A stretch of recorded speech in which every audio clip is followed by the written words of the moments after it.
ان کے president Egypt کے، تو اس کو ایسیسینیٹ کیا گیا اسی چیز کے بیس پہ کہ اس نے اسرائیل کو ایز اے اسٹیٹ تسلیم کیا ہے۔ یہ اس کا کچھ ہسٹوریکل بیک گراؤنڈ تھا۔ اب ہم گلوبل پاورز کی طرف جاتے ہیں کہ گلوبل پاورز اس میں کون سا رول پلے کر رہے ہیں۔ دیکھیں، آپ اگر چائنا کو دیکھیں یا رشیا کو دیکھیں، وہ اس چیز میں نیوٹرل ہے اور یا وہ کہہ رہے ہیں کہ آپ سیز فائر کریں۔ اب یہ عام ہی، اگر ایک عام ہی اسٹیٹ ہے جو گلوبل پاور نہیں ہے، وہ بھی یہ کہے گا کہ آپ سیز فائر کریں۔ یہ لوگ اس چیز سے اپنے آپ کو دور رکھنا چاہ رہے ہیں کیونکہ اس میں ان کے انٹرسٹ ڈائریکٹلی الائن نہیں ہو رہے ہیں۔ دوسرے سائڈ پہ امریکہ، جس نے ہمیشہ اسرائیل کو سپورٹ کیا ہے، اور 2016 کے بعد ٹرمپ ایڈمنسٹریشن نے ان کو باقاعدگی سے ملٹری فنڈز دیے اور آج تک وہ جاری ہیں، اور اس کے ساتھ ساتھ تقریباً پر ایئر ان کو $3 بلین مل رہے ہیں صرف ملٹری ایڈ میں۔ تو امریکہ تو اس کو بار بار سپورٹ کر رہی ہے۔ اب یہ وہی امریکہ ہے جو ڈیموکریسی کے بھاشن دے رہے ہیں پوری دنیا کے اندر، اور پوری دنیا کو یہ کہہ رہے ہیں کہ آپ ڈیموکریسی کو اپنائیں، یہ ایک بہترین طرز حکومت ہے۔ اس کے ساتھ اگر ہم دیکھیں انٹرنیشنل کورٹ آف جسٹس، اس کے ساتھ additionally United nation security council یا یونائٹڈ نیشنز کی جنرل اسمبلی، وہ جو اسرائیل کا موقف ہے کہ جو قبضے ہم نے لگائے ہیں پیلسٹائن کے اندر علاقوں پہ، وہ صحیح ہے۔ تو یہ وہی انسٹیٹیوشنز ہیں جو کہ گلوبل پاورز کے ہاتھوں میں ہے، لیکن وہ اس چیز کو تسلیم نہیں کر رہے ہیں، اور ان کا یہ سوچ ہے اور یہ ماننا ہے کہ 1967 کے اندر جو اسرائیل نے علاقوں پہ قبضہ کیا ہے یہ بالکل اللیگل ہے، یہ لیگل نہیں ہے، تو اس چیز کو مان نہیں رہے۔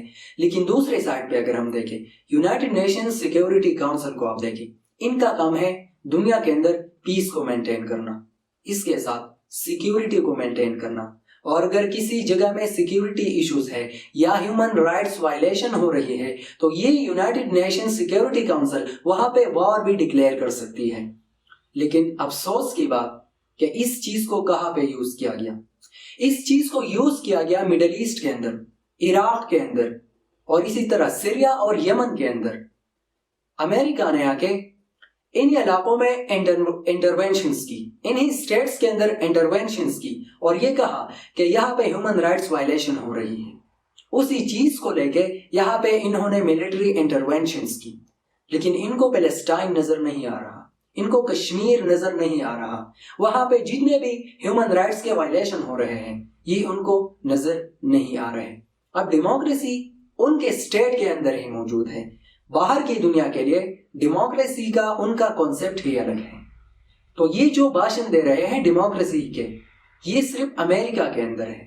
باہر کی دنیا میں آ کے جب ان کے انٹرسٹ ہوتے ہیں تو اسی کو یوز کر کے پھر یہ کہتے ہیں کہ ڈیموکریسی اور ڈیموکریسی عراق کے اندر جب یہ کہہ رہے تھے کہ ہم انکلوسیو گورنمنٹ دیں گے، آج وہی عراقی آپ کے خلاف بول رہے ہیں، آپ کے خلاف بول رہے ہیں، اور وہ یہ کہہ رہے ہیں کہ آپ نے جو وعدہ کیا تھا انکلوسیو گورنمنٹ کی، کہاں گئی انکلوسیو گورنمنٹ کی؟ اسی طرح افغانستان کے اندر بھی آپ نے یہ بات کی تھی کہ ہمیں انکلوسیو گورنمنٹ دیں گے، کہاں پہ ہے انکلوسیو گورنمنٹ؟ آپ نے دی افغانستان کو انکلوسیو گورنمنٹ؟ نو، آپ نے نہیں دی، آپ تو چھوڑ کے چلے گئے تھے، اور وہی لوگ تھے جو آپ کے جہازوں کے پیچھے آ رہے تھے اور یہ کہہ رہے تھے کہ ہمیں اٹھا کے یہاں سے لے کے جاؤ۔